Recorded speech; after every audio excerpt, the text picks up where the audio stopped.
Vamos a dar inicio con el tema del día de hoy. Tenemos con nosotros al doctor Jorge Ayala Villarreal, especialista en neurocirugía y adscrito al Hospital Civil Dr. Aurelio Valdivieso. En esta ocasión, él nos hablará del tema crisis convulsivas, epilepsia. El doctor me comentaba que quiere hacer este tema participativo en el transcurso del mismo, consultándolos a ustedes, porque además él desea saber qué problemas tienen ustedes con respecto al tema que se dará ahorita y conocer los detalles, porque el tema es bastante extenso y entonces sí necesitaríamos saber, mejor dicho, el doctor necesitaría saber sobre qué bases va a hablar de acuerdo a los problemas que ustedes tengan. Entonces damos inicio al tema de hoy. Doctor Jorge, le dejo la palabra. Adelante. Muchas gracias. Primero quiero agradecer a Telesalud Oaxaca la oportunidad de poder exponer sobre un tema que para nosotros es indispensable dentro de la problemática de pacientes en el estado de Oaxaca. El tema de la epilepsia o de las crisis convulsivas es muy amplio y por lo tanto estos cursos de epilepsia ya los hemos organizado y vamos a seguir la dinámica más habitual en una conferencia de ver dónde el público está más interesado, cuáles son los puntos de interés para no hacerlo aburrido y para no repetir.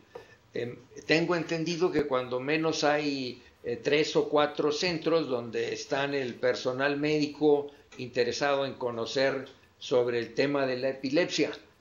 En primero, les quisiera recordar que la epilepsia pues es una de las causas más frecuentes de los enfermos neurológicos en la consulta externa y también en los servicios de emergencia de hospitalización.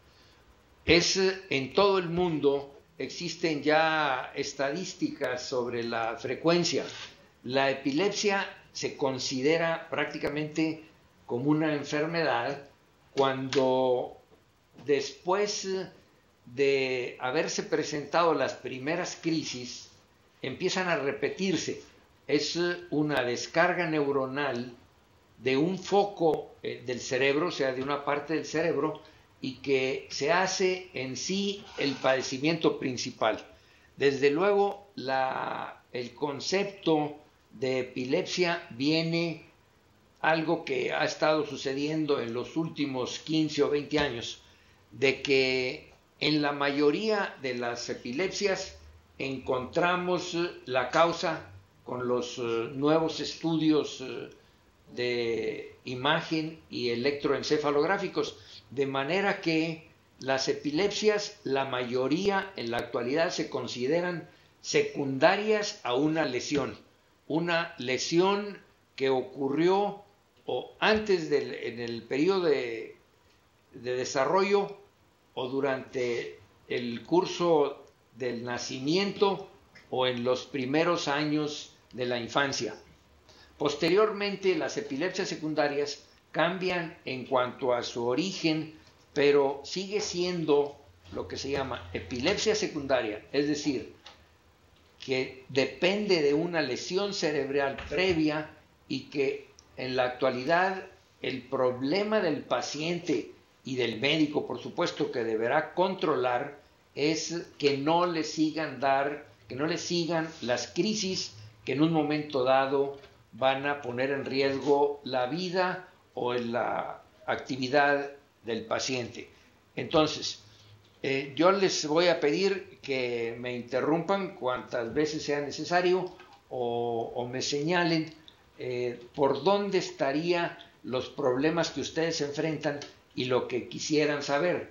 Entonces, ¿cuáles serían los problemas que le llegan en las regiones apartadas del estado?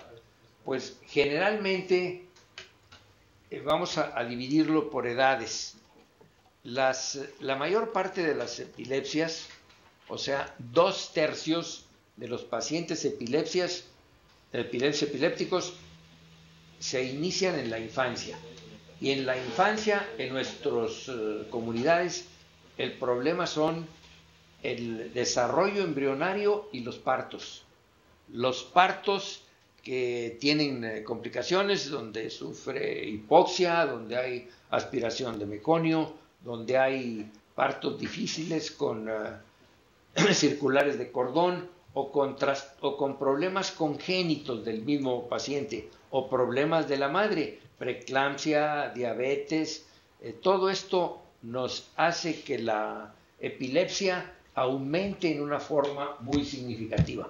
Entonces, 2/3 de las epilepsias empiezan en la infancia y debemos detectarlo. Detectar no nomás la crisis convulsiva, sino cuál sería el motivo por lo que al niño empezó a tener convulsiones. Ahora, me voy a saltar a otro problema de la epilepsia, porque la mayoría de las crisis que vemos en la actualidad no es la clásica, la tónico-clónica generalizada, sino son crisis focales y crisis sutiles o crisis que se les llama complejas del lóbulo temporal, crisis parciales complejas. Y esto es lo primero que tienen ustedes que aprender a identificar para poder dar un buen tratamiento.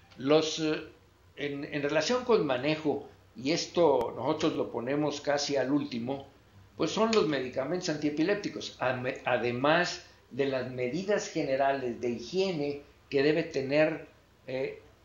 tenerse en cualquier enfermedad. Medidas de higiene de la dieta, de los cuidados para con otros padecimientos comórbidos dentro de la epilepsia. Hasta ahorita, ¿ustedes tienen alguna pregunta o algún comentario en las unidades médicas de por allá?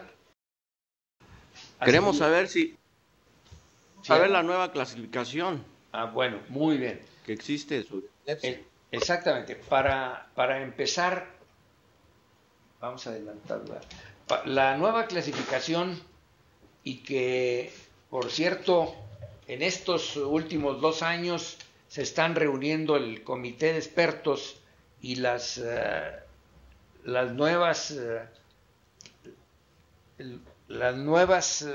tendencias de los neurólogos europeos, asiáticos y de América, preferentemente de Estados Unidos, han dejado pendiente muchos temas en la última clasificación. Entonces seguimos con una que se inició en 1982 y se hizo en el 94 una revisión.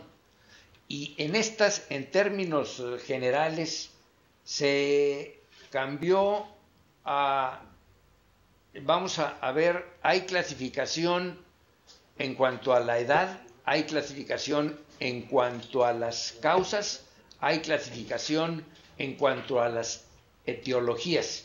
Entonces vamos a revisar aquí, tenemos una imagen donde dice causas de las crisis por edad, porque esa es no sé si ustedes se acuerdan, quizá los cursos de neurología nos daba, hay epilepsias que se llaman las crisis de las epilepsias secundarias y las epilepsias primarias. En la secundaria se podía demostrar la causa, ya sea por métodos de imagen o de laboratorio, dígase estudio de líquido cefalorraquídeo o un electroencefalograma grabado. Y las epilepsias de causa no conocida, no se encontraba ninguna causa. Bueno, pues estas de causa no conocida han disminuido de modo que en la nueva clasificación son del 10 al 5%. Entonces se van reduciendo, cada vez más encontramos una etiología que puede precisarse. Por ejemplo, en la imagen que están viendo, en la diapositiva, están las causas en la infancia. Las causas en la infancia, las primeras, el 60% son congénitas. El término aquí, congénito, se refiere a trastornos en el desarrollo cerebral, trastornos que pueden ser genéticos o por alguna enfermedad de la madre que no permitió el desarrollo de la corteza fuera adecuado, principalmente de la corteza del lóbulo temporal. Entonces el 60% son poligirias, son esclerosis o trastornos como puede ser la hidrocefalia, la anencefalia, los trastornos congénitos que se desarrollan en las primeras 4 a 6 semanas del desarrollo embrionario. Ese es el mayor número.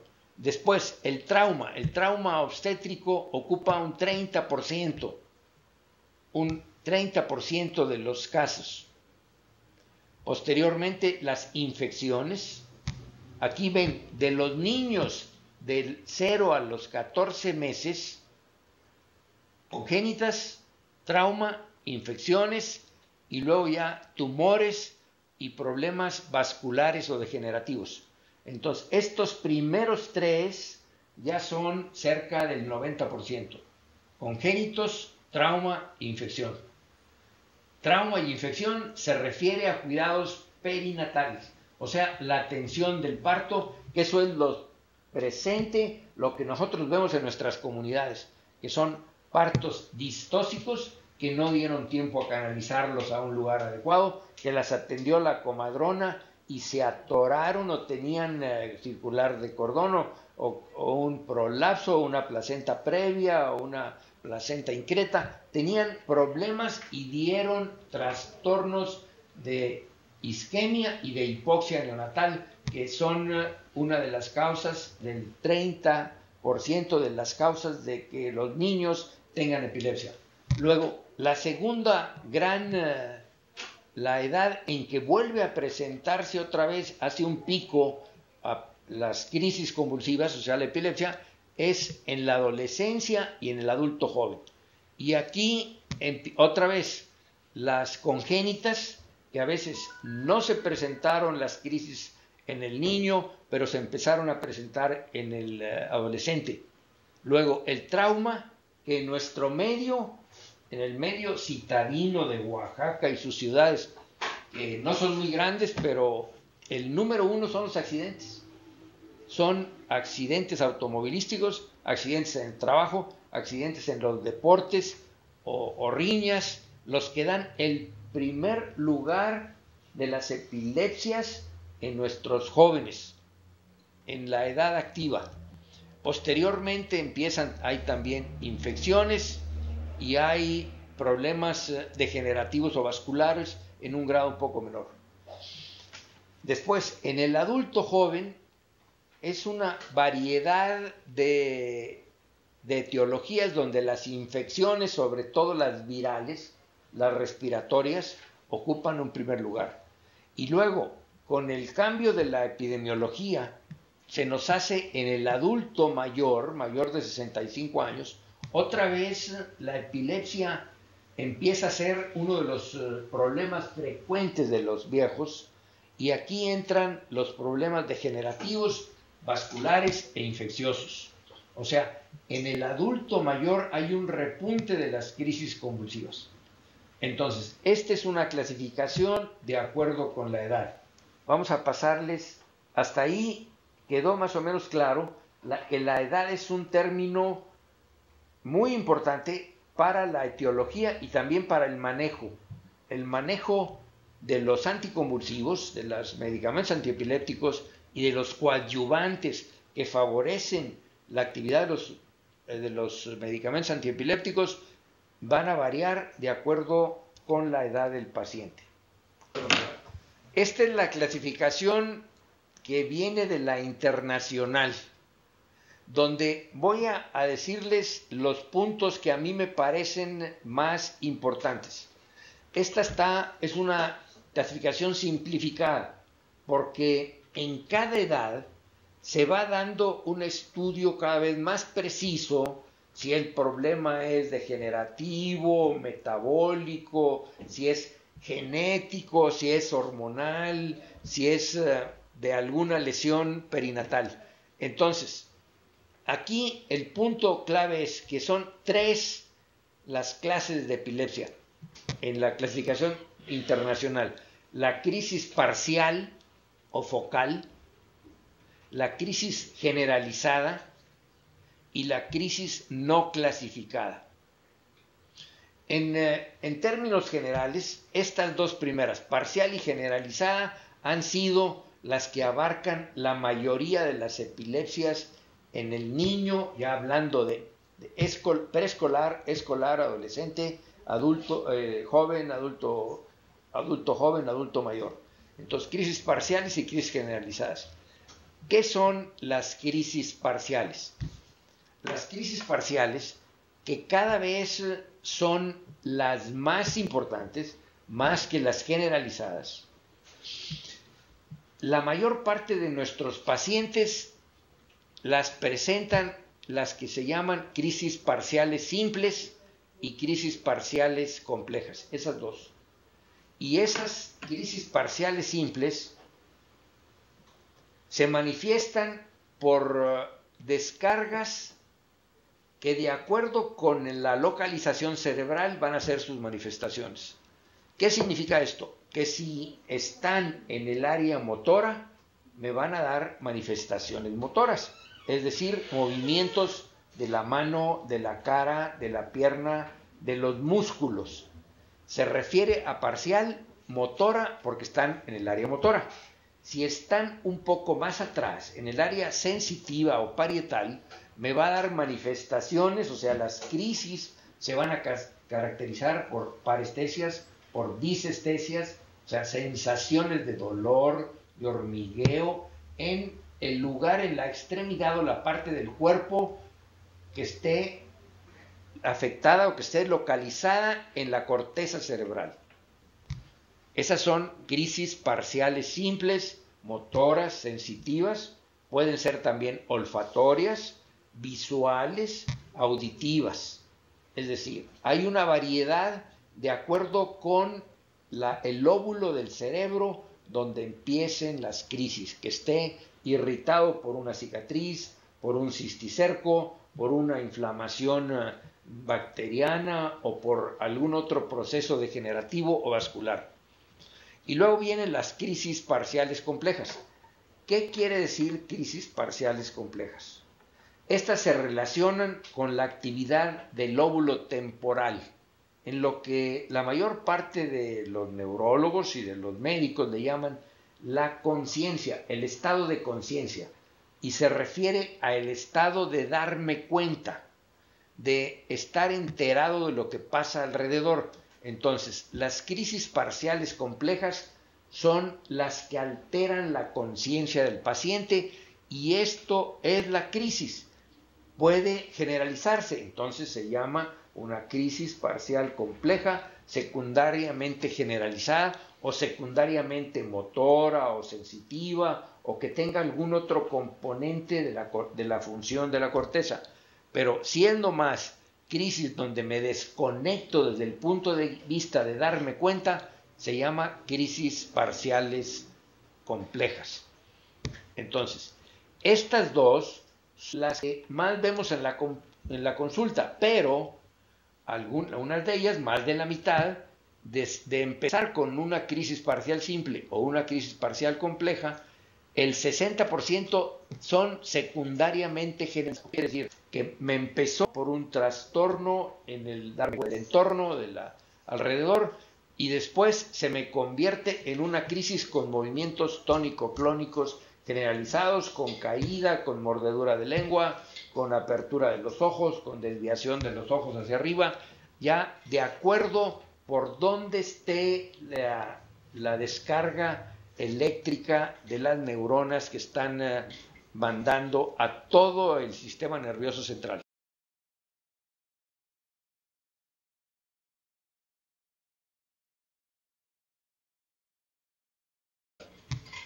Y después, si eso continúa, se convierte en un estatus epiléptico parcial generalizado un estatus epiléptico que generalmente en el epiléptico nunca dura 5 a 6 minutos.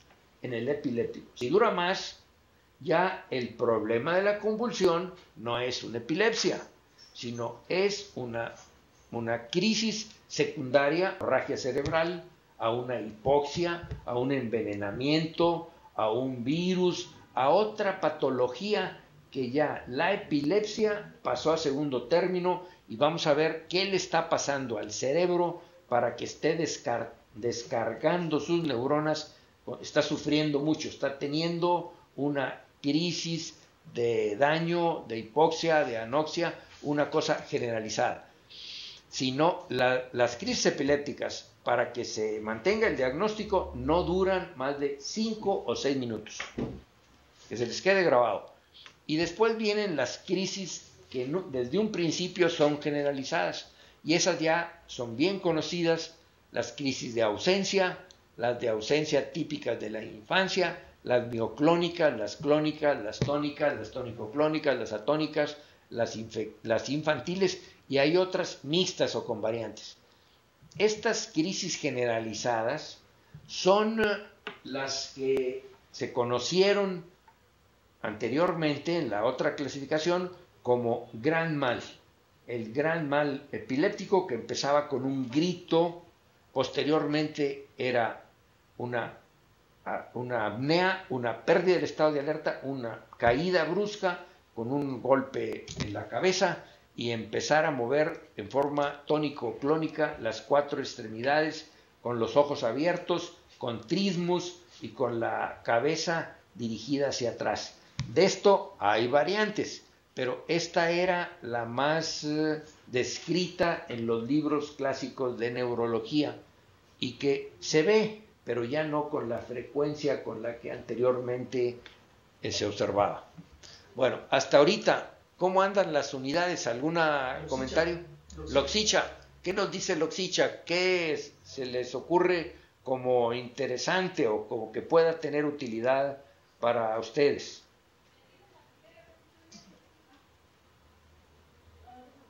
No se alcanza a oír los compañeros. Sí, doctor, claro que sí lo escuchamos a oír. Sí, mire, aquí la pregunta sería: si en un paciente con abstinencia alcohólica presenta crisis convulsivas, ¿qué tanto sería el riesgo de que continúe presentándolo ya que pasa su periodo de abstinencia? Sí.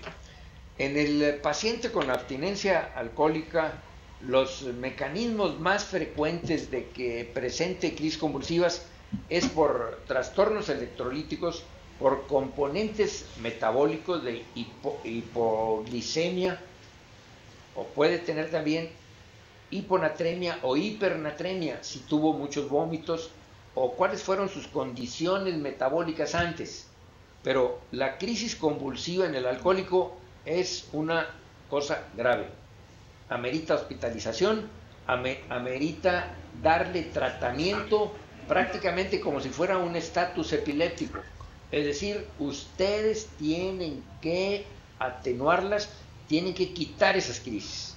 Y desde luego, pues fijándose en que el paciente conserve sus signos vitales: la temperatura, la presión, la saturación cerebral, etc. Entonces, aquí, además del tratamiento usual para una cruda severa, como me imagino que ha de ser el paciente alcohólico, que además le están dando crisis convulsivas, sí, deberá hidratársele, deberá ponerse glucosa, asegurándose que no sea diabético, desde luego. Hay que ponerle vitamina B1, eso es de regla. El tratamiento del estado post-intoxicación alcohólica, grave. Y luego el tratamiento de las convulsiones, que esencialmente es diazepam. Y cuando el diazepam no es suficiente, entonces hay que poner barbitúricos, o hay que poner, ¿cómo se llama? El anestésico que se llama, es un derivado del diazepam de acción ultra rápida, es el Rohypnol o el Dormicum, es el nombre comercial, no me acuerdo de la sal, pero el Dormicum es el que yo uso con mayor frecuencia, que es mucho más rápido, pero hay que tener a la mano un ambú o a veces cómo intubar al enfermo, porque puede tener hipoxemia. Entonces, o hay que darle con el ambú por los minutos, casi siempre son unos minutos, pero pueden llegar a ser hasta 10 minutos de estarle dando con el ambú aire o oxígeno. Entonces, para poder anestesiar por minutos, para que ceda el estado de convulsión del alcohólico, hay que contar con sistemas de reanimación, de cómo ventilar al paciente, porque ese es el riesgo. Si usamos diazepam, el diazepam común y corriente es menos riesgo, y la mayoría, yo diría que más del 70% de las crisis del alcohólico van a ceder con diazepam, con 10, 20 o hasta 30 miligramos, y hay que fijarnos que esté bien ventilado, de preferencia tener un oxímetro a la mano para que no nos falte, no tenga menos de 94% de saturación. Es decir, debe tener por arriba de 94% el oxígeno de pulso. Y ustedes deben estar ahí. No se le pueden despegar al paciente hasta que no se le resuelva o ya se vaya despertando. ¿Sí más o menos les quedó claro a los compañeros del Oxicha? ¿Tienen algún comentario? Porque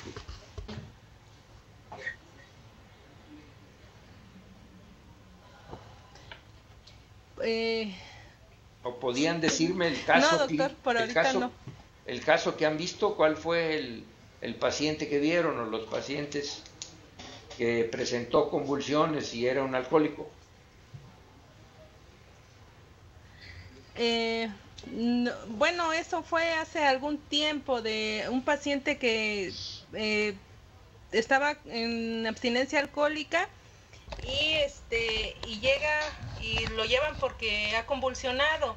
Ajá. Entonces sí se le inicia tratamiento con diazepam, se dio con 10 miligramos IV y se mantuvo en observación, se le estuvo pasando su complejo B y fue mejorando, pero pues también mi inquietud es si se le va a continuar con tratamiento antiepiléptico y por cuánto tiempo. Eso es. Sí, esa es una buena pregunta. Pero si las crisis no duraron mucho y no fueron durante varios días, no necesita tratamiento antiepiléptico. Pero si el paciente hay que tomarle un electroencefalograma o hay que ver su evolución.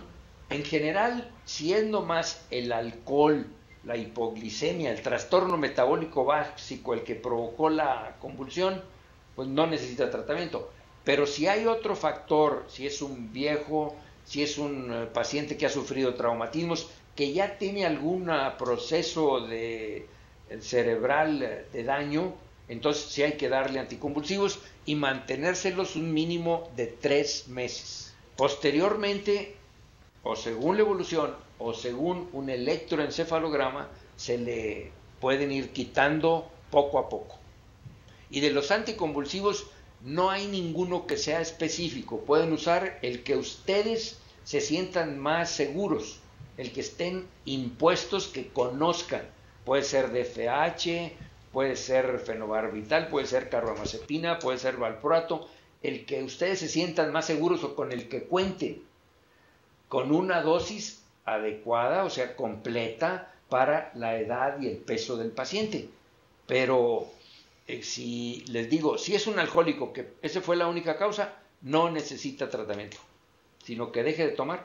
Ese es el problema. ¿Algún otro comentario? Ok, doctor, gracias. No, de los Oxicha no. Bueno, vamos a pasar a otra cosa.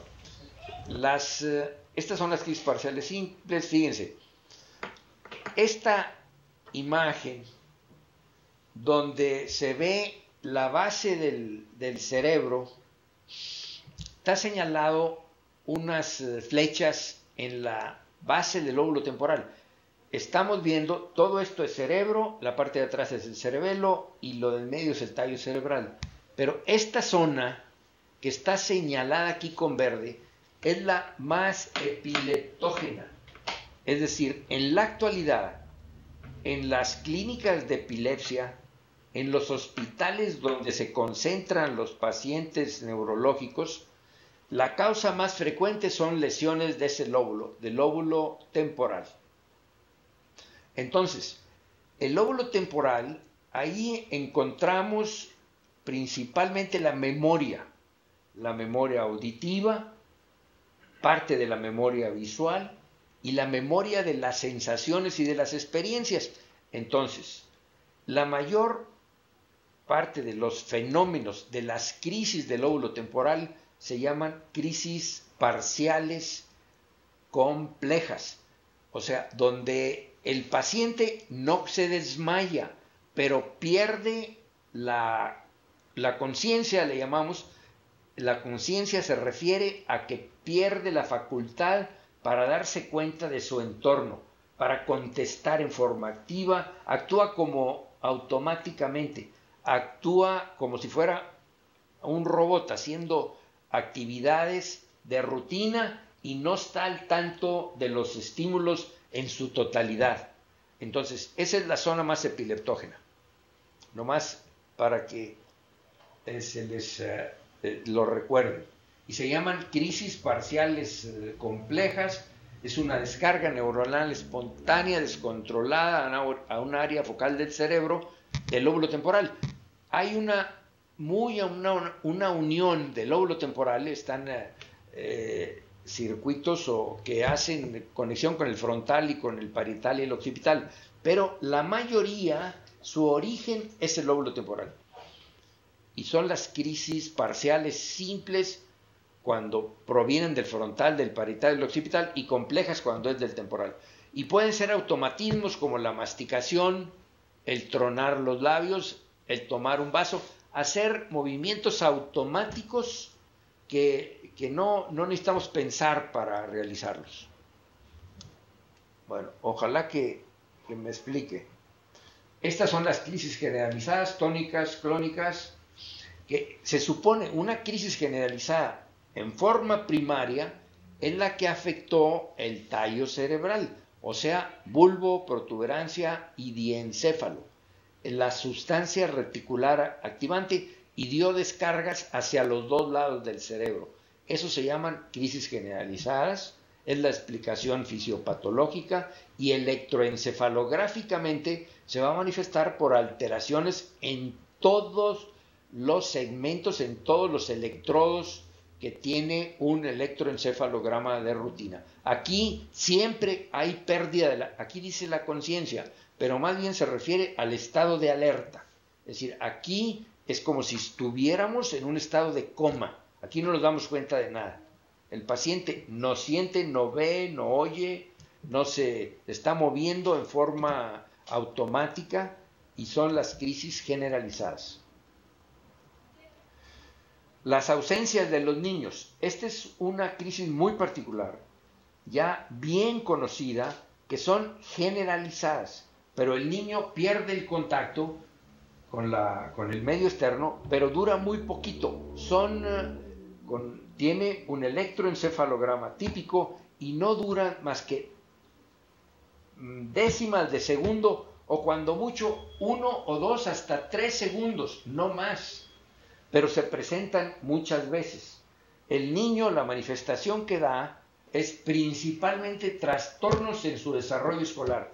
Es unas crisis que se presentan en preescolares y escolares, y que tienen un electroencefalograma de pico y onda de 3 Hz, tienen corta duración, se recupera muy rápidamente, no hay fase postictal, pero al tener uno muchas a la vez, entonces los niños no captan, los niños no atienden bien ni la explicación del maestro ni lo que están estudiando en sus libros.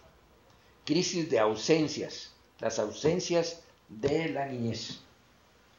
¿Qué es ahora el estatus epiléptico? ¿Ya saben lo que es esto? ¿Saben a qué entienden? A ver, Loxicha o Coesida, ¿qué entienden por estatus epiléptico?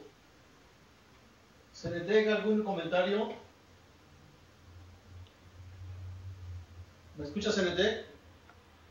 Sí, sí. Sí, tenemos un comentario. Ustedes, bueno, ¿se ha identificado algunos otros tipos de crisis que no estén,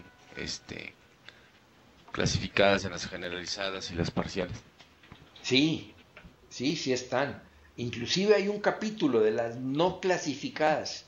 Esas no clasificadas casi siempre están relacionadas con problemas genéticos de muy leves, pero son crisis. Y se llega a integrar como si fuera, es decir, un síndrome. Entonces sí hay un buen número de crisis no clasificadas, así es. ¿Alguna, o por dónde está tu pregunta? Si no es suficiente. Iba hacia los, como ahorita estaba mencionando los movimientos involuntarios de la mandíbula. Sí.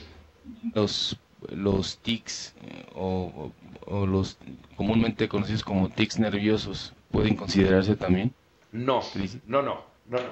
Para que un tic, que puede ser una epilepsia, o puede ser una epilepsia de las que llaman sutiles, debe estar ajeno al problema emocional. La mayor parte de los tics son extrapiramidales o emocionales.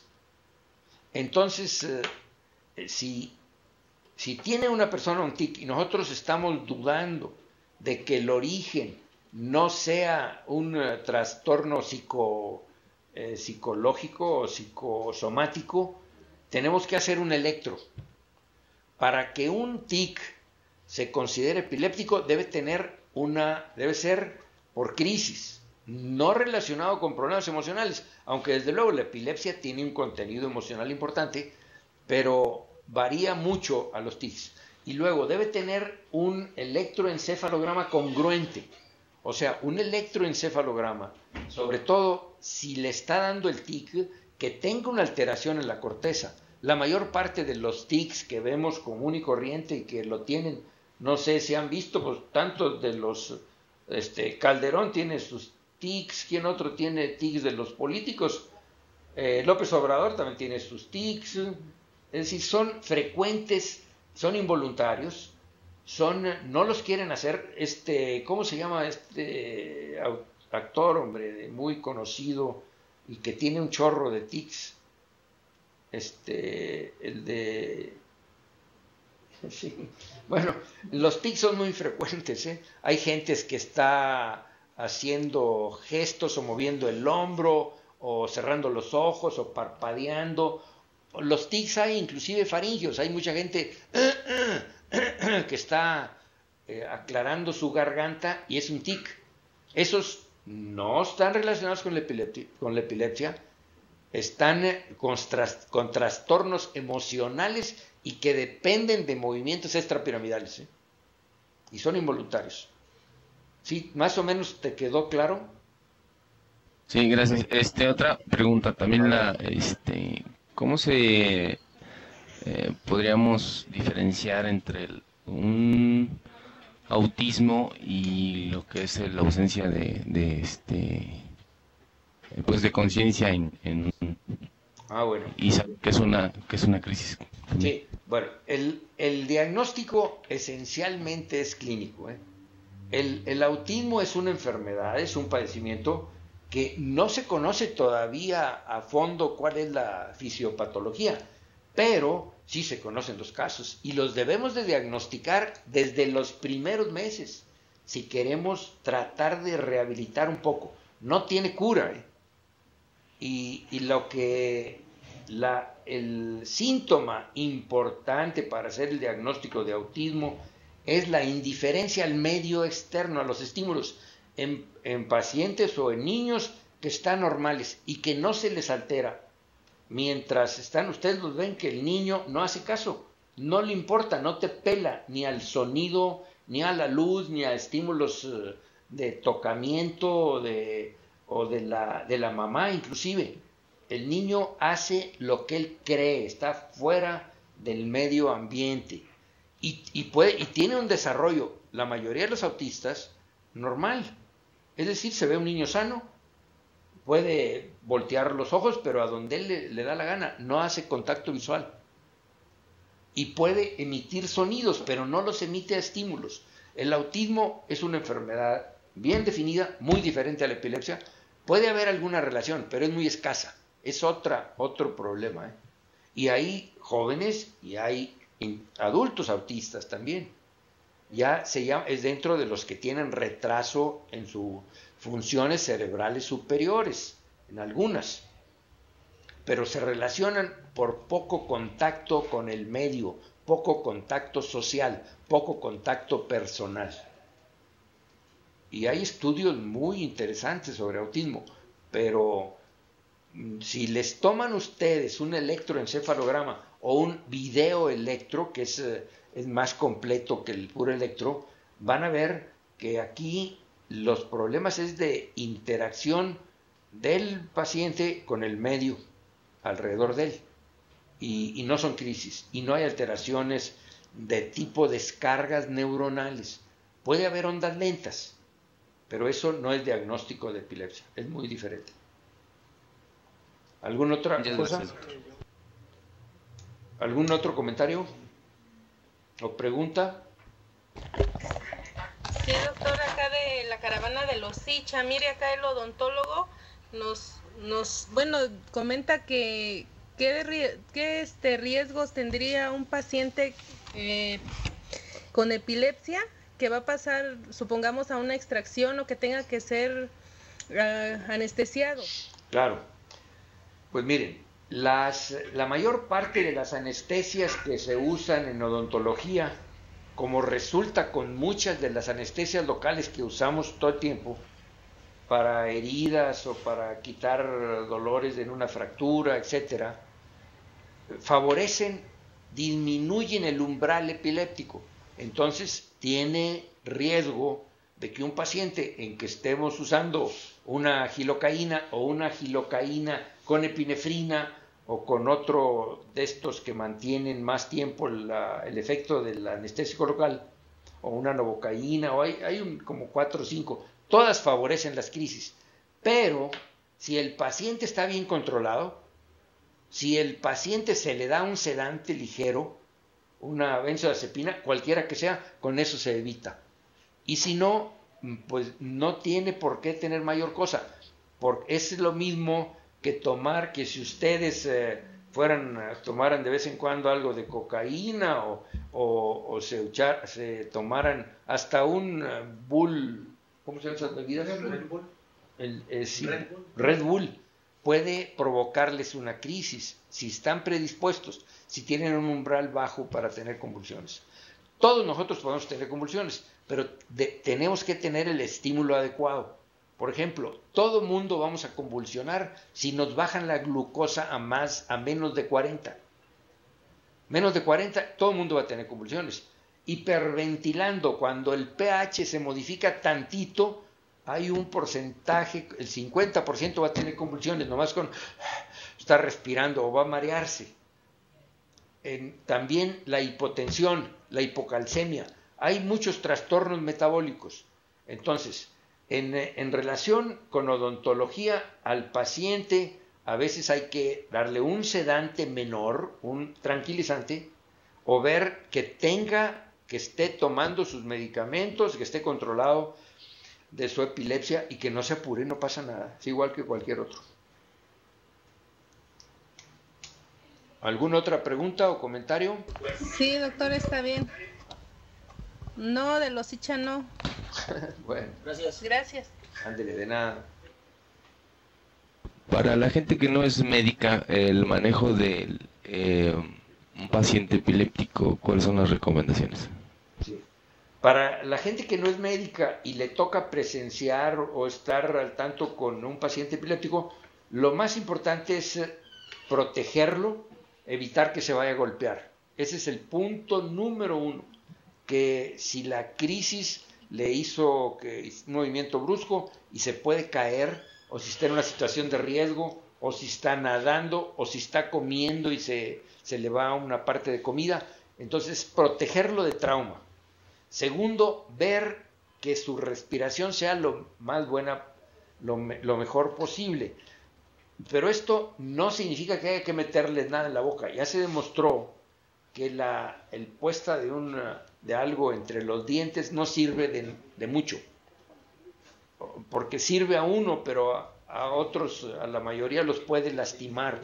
Entonces se le puede limpiar la boca si tiene mucha saliva, si tiene sangre, si tiene mucho moco, si vomitó, pero lo principal es protegerlo, ponerle cómodo y observarlo, observar cómo es la crisis, si tiene abiertos los ojos, si está moviendo un lado del cuerpo, si se orinó, si está tratando de vomitar, si está gritando, tranquilizarlo, hablarle suave y esperar a que pase. Si es un epiléptico, les decía, la mayoría de las crisis son benignas y no duran más de 5 o 6 minutos y se quitan. Si dura más de ese tiempo, ya no es epilepsia y hay una lesión cerebral, hay una infección, hay una hemorragia y hay que llevarlo al hospital. Pero lo que hay que hacer es cuidarlo, arroparlo, verlo que respire, que no se vaya a golpear, que esté cómodo y luego una vez que despierte, tranquilizarlo, no pasó nada, te desmayaste, ya todo se va a componer, vamos a ver dónde vives y canalizarlo a su lugar con alguien que de sus familiares. Puede estar confundido durante media hora, o puede estar o más o menos, según el tipo de crisis. Pero lo que hay que hacer es cuidar que no se golpee y que respire bien, aflojarle el cinturón o la camisa, si trae algo en el cuello, y ponerlo en una posición cómoda, de preferencia de ladito, acostado o sentado en una posición adecuada. Adecuada quiere decir para que su respiración y su circulación sea buena.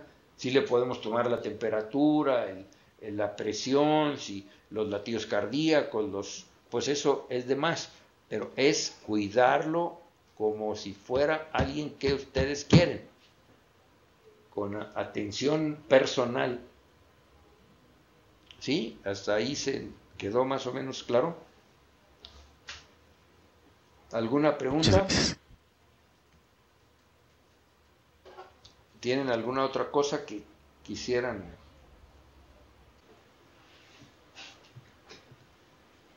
Buenas tardes, doctor Jorge. Excelente plática, muchas felicidades. Nos ha sido de mucha utilidad sus comentarios, son muy valiosos para nosotros. En la práctica clínica realmente sí nos enfrentamos frecuentemente con pacientes con eventos convulsivos y a veces lo difícil es, como mencionaba, buscar la etiología, ¿no? Muchas gracias por su aportación para Puerto Escondido. Pues muy amable de escucharnos, porque ojalá que pudiéramos hacer mayor comunicación y que ustedes, por intermedio de telemedicina, nos digan cuáles son los puntos y con todo gusto estamos en lo que podamos para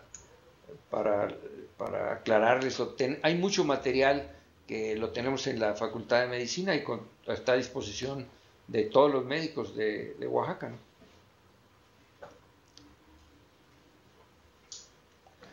Muchas gracias, doctor. Muy amable. Ándale, pues de nada. Gracias a ustedes. ¿Alguna otra cosa? No, claro. Doctor, otra pregunta acá de la caravana de los Icha. A ver. ¿Sí me escucha? Sí, claro, ¿Sí? Muy claro, muy bien. Ah, mire. Sí, lo que pasa es de que teníamos una paciente embarazada. Ella refería que en cada embarazo sufría de crisis epilépticas. Mientras no estaba embarazada, no le daban las crisis. Cuando se embarazaba, pues ya las presentaba. A las 37 semanas, no tenía trabajo de parto, presentó la epilepsia y el producto fue ovitado. Entonces, aquí, que bueno, y aparte de ofertarle el método de planificación familiar, se tendría que continuar con el tratamiento antiepiléptico, aunque no las presentara, porque ella dice que solo en el embarazo. Bueno, el embarazo pues es un estado de mayor susceptibilidad para algunas enfermedades. Habría que tomar en cuenta la edad de la paciente y sus problemas anteriores y cuántos embarazos ha tenido y si en todos ha sido así y si no más ya de las 37 semanas en adelante o si no ha ovitado, si no, cuántos niños tiene. Es decir, hacer una historia clínica un poquito más completa de la señora y sí, luego... era una gesta 5. Ajá. ¿Y cuántos hijos le viven? Ella tiene 35 años. ¿Cómo? Sí, ¿cuántos hijos? Tiene 35 años y tiene 5, era gesta 5. Pero ¿cuántos hijos viven? Viven 4. Viven 4. El que se ovitó fue el 5º. ¿Y cuántas veces ha tenido convulsiones? En los otros embarazos. ¿Cuántas qué? ¿Cuántas convulsiones ha tenido? Es que no se escucha muy bien. Ah, sí, ahorita me voy a acercar al micrófono. Que si en sus primeros embarazos también tuvo convulsiones, ¿en cuántos? Sí, sí los presentó. Pues dice que eran aproximadamente, era cada mes, le daba una crisis. Uh-huh. Los pero niños... sus bebés sí los pudo tener. Y parto normal. Parto normal, y los niños están bien. Sí, están bien. Están bien. Ella tampoco no se le ve un déficit importante, ni cognitivo, ni neurológico. No, doctor. La exploración más o menos es normal. Sí. Bueno, y tú llegaste a ver algunos tipos tipos de crisis, la llegaste a ver cómo era su convulsión, cómo le empezaba, cuánto le duraba. No, nunca presenciamos una crisis. Nunca. No, nunca la presenciamos. Bueno, pues lo más, si no tiene síntomas, ¿y cuánto hace de que tuvo su óbito y que ya no tiene crisis? ¿Cuánto tiempo? Tiene como un mes. Como un mes, bueno. Y ni siquiera le duele la cabeza. Que se le ovitó. Un mes que se le ovitó. No, de hecho ella estuvo hospitalizada allá en el Civil de Oaxaca y Ay, caray, acá en el Civil. Y regresó, pero pues sí, la llevaron hasta el Civil porque pues como estamos poco tiempo en la comunidad, entonces esto pasó, digamos, no había ningún servicio médico cerca y pues se la llevaron a Miahuatlán, pero ya el producto estaba ovitado y la mandaron a Oaxaca. ¿Y no sabes si acá en Oaxaca le hicieron estudios como tomografía o electroencefalograma? Sí, su esposo dice que le hicieron su encefalograma y que le diagnosticaron un tumor, pero pues no llevó caray, un tumor en la cabeza. Resultado, ningún estudio. Y entonces dice que pidió la alta voluntaria de la paciente, de su esposa, y pues se la trajo y pues ahorita no ha presentado crisis, pero pues el riesgo creo que es mucho, ¿no? ¿Y no les mandan a ustedes un reporte del Hospital Civil de lo que le hicieron o lo que le encontraron? Deben haberse... pero fue alta voluntaria. Sí, fue alta voluntaria. Si en caso de alta voluntaria, el hospital ya no se hace responsable de nada. Pero mira, si tú me das los datos o los nombres, yo pues me comprometo a buscar el expediente y a ver si encuentro si es cierto eso del tumor. Porque si tiene tumor, pues las cosas cambian mucho. Y hay que tratar el tumor. Sí. Y además de darle antiepilépticos y mantenerlos, porque pues le puede seguir dando mientras tenga su tumor. O sea, la respuesta es, hay que seguir dando antiepilépticos y luego hay que informarse bien de qué tuvo la tomografía y qué tuvo el electro y luego pues explicarle de qué se trata, a ver si ella quiere tratarse, porque como que una alta voluntaria después de que le hayan dicho que tiene tumor, resulta, claro que todo el mundo le da miedo que le operen el cerebro, pero hay que ver en particular ese caso con más detalle. ¿Sí, más o menos? Sí, doctor. Entonces, pero yo no sé. Bueno, miren, nosotros pronto ya vamos a bajar allá a Oaxaca otra vez y ya me comunicaría con usted para llevarle los datos y ver cómo está para que usted si nos hace favor de ver el expediente. Claro, pero si tú perteneces al sector salud, tú puedes ir al hospital y también conseguir el expediente y lo comentamos, porque yo ya no estoy yendo todos los días al hospital, sino nomás a ver casos especiales. Ya estoy jubilado y voy con los estudiantes y con algunos médicos a ver algún caso de neurología, Pero bueno, entonces ya que muy llegues, bien, doctor. platicamos. Bueno, pues está sí, muy interesante. De nada, al contrario. Claro. Pues doctor, ya ve que sí hubo muchas inquietudes y que es lo importante, que la gente, sobre todo los médicos, que a veces están lejos y forman parte de la Secretaría de Salud, pues se interesan por preguntarle, ¿no?, en este momento que usted está dando su tema. Y pues le damos las gracias aquí al doctor Jorge Ayala Villarreal el haber estado con nosotros.